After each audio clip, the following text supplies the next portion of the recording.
એમાં એવું છે કે પેલો મોહમ્મદ તકલક હતો, દિલ્હીથી દૌલતાબાદ ને દૌલતાબાદથી દિલ્હી આવા તેમના નિર્ણય છે.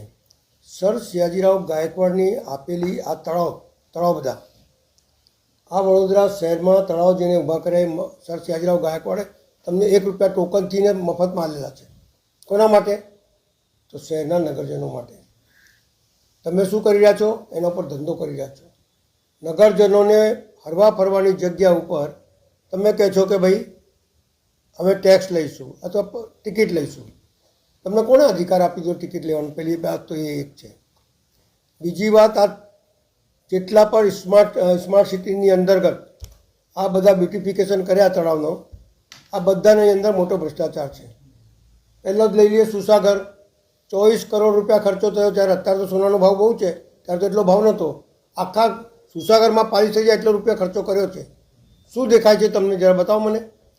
તો કહેવાનો ભાવાર્થ એ છે કે તમે ટિકિટ પહેલાં તો લઈ ના શકો. આ વડોદરા શહેરના નગરજનોના સુખાકારી માટે છે. ઉલટા ગામોના તળાવ લઈ લીધા તમે, ગામડાઓના, જ્યાં બચારાઓ બેસીને બધું કપડાં ધોતા હતા, આ કરતા હતા, બધું બંધ થઈ ગયું. એટલે તમે શહેરને નુકસાન કરો છો, ફાયદો તો કરતા નથી.